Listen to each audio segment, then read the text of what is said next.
Oh, hey. Welcome back. I've missed you. Right. So since this video has been taking just so long, we're just going to jump right into it. Last time we went over the various fits for every ship minus the Rook, Falcon, and Scorpion. We still will be going into the Widow because that's a Black Ops ship first and an ECM boat second. At least, I think so. So let's jump right in and take a look at the Rook.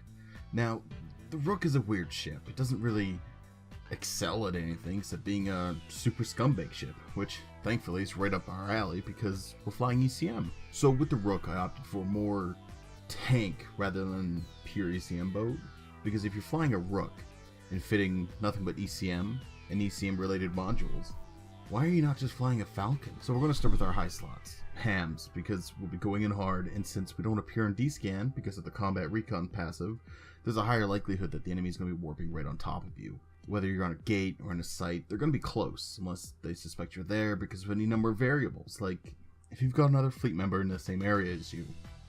So for our mids, we've got a dual shield rep setup. One's a large ancil, the other just a run-of-the-mill large shield booster. Of course, this is going to violate our cap in ways we couldn't possibly imagine, so we're going to stick a cap booster on there. And of course, we've got our signature Dread Grease's ECM multi-spec on there. Note, in March, there will be an ECM tier aside, so keep that in mind if you're fitting things in March and you're like, well, why doesn't this work? It's because they changed things. Most notably, I think it's CPU requirements, or it's the requirements and basically making T2 not worthless. Now, you'll notice we have our afterburner on there because we're not really interested in kiting. I mean, you could kite with an afterburner, but just fuck off. We've also got the standard adaptive invuln 2. Gets more resist, get a little bit more tank. Now, you'll notice there's a power core in that little picture there. It's not needed. I fucked up. I'm sorry. But you will need the rigs. Otherwise it won't fit. This is due to having a pretty sizable tank on a ship that doesn't really have tanks. It's gonna rep around 500 HP per second according to Pytha. Obviously even more if you overheat. As well, we'll be putting out some pretty decent damage with around 520 DPS cold with around 1900 volley. And obviously this will go up with overheating. The Rook is it's a weird ship though. If you wanted more damage, you'd fly a Hack. If you wanted more tank, why wouldn't you fly a Tengu? So the Rook kind of combines them to be kind of adequate at both, with weird pricing every now and then, but you do get the added benefit of not coming up on D-scan. The downside to this is that you're still going to pop up in local.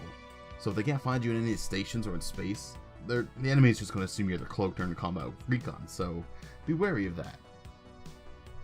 Next up we have the Falcon. Now the Falcon is a super easy fit. In fact, it gets kind of boring to fit a Falcon up because of the passives it gets. You're going to put on a covert cloak and maybe guns if you want to, but it's not needed. What I do is I oversize the afterburner, and we're going to get around 1300 meters per second cold while being essentially cap stable. Well, yeah, I know it says it's technically not. It'll drain itself out in half an hour. But if it takes you a half hour to kill something when you've got a Falcon on field, you should probably just trade the game in. In mids, easy. You put jams on there. 2 Dread Gristas, multi-specs, rest Rainbow. It's all you need. If you know what you're fighting in advance, pull out that mobile depot, swap the jabs out. It also helps since we have no ammo to speak of. You can carry some for your fleet, even nanite paste. Be helpful in more ways than just violating Space Bushido. For our lows, we've got our trusty DCU, or SDAs. Our rigs focus on jam strength rather than range, because with 15 jam strength cold, there's not going to be a whole lot you won't be able to delete from existence. But seeing as how it's a pure RNG tank, it's very high risk. High reward though. You're going to be warping at range, you're going to be fighting aligned, which I will go after I get to the Scorpion. Which, speaking of the Scorpion, fuck jams, become dominance. Well, it's true that Scorpion can get insane ranges on their jams, but they're also weaker than a Blackbird. So why would you bring 10 Scorpions fit with Sniper ECM when you can bring 10 cheap as fuck Blackbirds instead of comparable range and jam strength? With this fit though, we're going to change our role from jamming things from far away to neuting things at point blank. Sure, there are better ships that actually get bonuses to neuts, but fuck me, do you see that tank? Of course, the moment you run out of cap charges, things get ugly, but fuck it, shield power relays, because at this point, we don't care. So if you really wanted to put jams on the Scorpion, you can. I would hull tank it. It's got the space for it. That's it for fittings. It's super easy. So how do we determine if we can even jam something?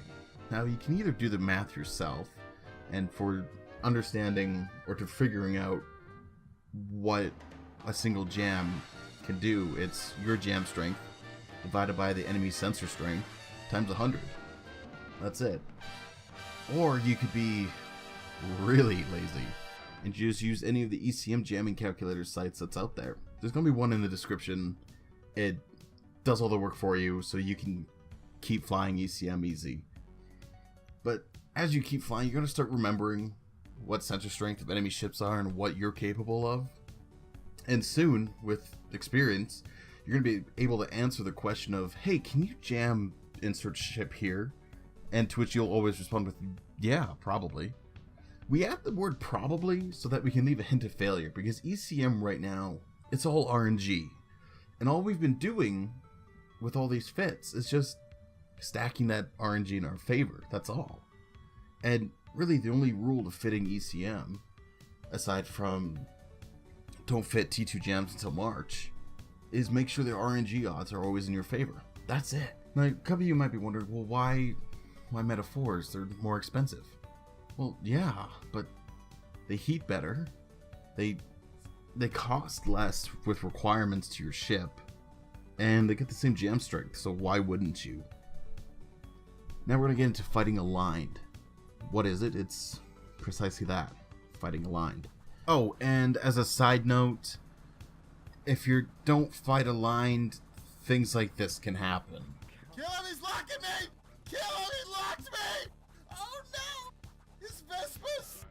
When you engage on a target, you're going to turn around and align to a safe, or a celestial, or whatever. This way, if anything so much breathes in your general direction, you're going to be out of there quicker than a freshman buying weed for the first time. Then it's just a simple matter of warping in and resume ruining everyone else's fun. You can take this a step further by having safes off-grid but still within a very short warp distance, like 1 AU. This, of course, is rarely possible unless you know that they're coming. But what should you jam? Like, what order? Well, we don't care what our FC calls us primary. I know it sounds weird, but we've got a bit of a different list. Our target priority list is as follows. The number one thing you want to jam first is enemy Logi. The second thing, right after that, it's basically tied for first, is the enemy E-War. The third thing would be the FC primary. Whatever he said to jam, or to attack rather, that's the one we're going to do. The fifth one is DPS ships. That's basically anything else that the FC hasn't called out, but you have an extra jam for. The fifth one is after the DPS ships, whatever is currently tackling someone on your fleet who needs to leave, like right now, or they're gonna die. So you basically save them. And the last thing is we will jam whatever friendly has no chance of getting out. That's right, we're gonna AWOX them. Because we already fly ECM for a living. So why wouldn't we whore on those kill mails? And that's it, boys. ECM is not a difficult PvP style to get into. Shit, it only has 4 skills you need to train. Most of the time you don't even need them to 5. They're the signal dispersion, frequency modulation, long distance jamming, and electronic warfare. That's it. But here's the thing. While the skills may not be super important to get to 5, you're going to want to get your ship skills to 5. Things like the Falcon, Rook, Widow, they get a massive 30% per level for jam strength. That is invaluable. Wait, is it invaluable? Yeah, invaluable. It's priceless. And if you're fitting ECM on an unbonus ship, you've already mastered everything I need to teach you. For there's no greater honor than saving a fleet member while you're in your salvage steeple equipped with ECM multi-specs. And that's really it for this two-parter. There's not a whole lot to go over. If you do have any questions, just toss them in the comments and I'll probably answer them. Thanks for watching.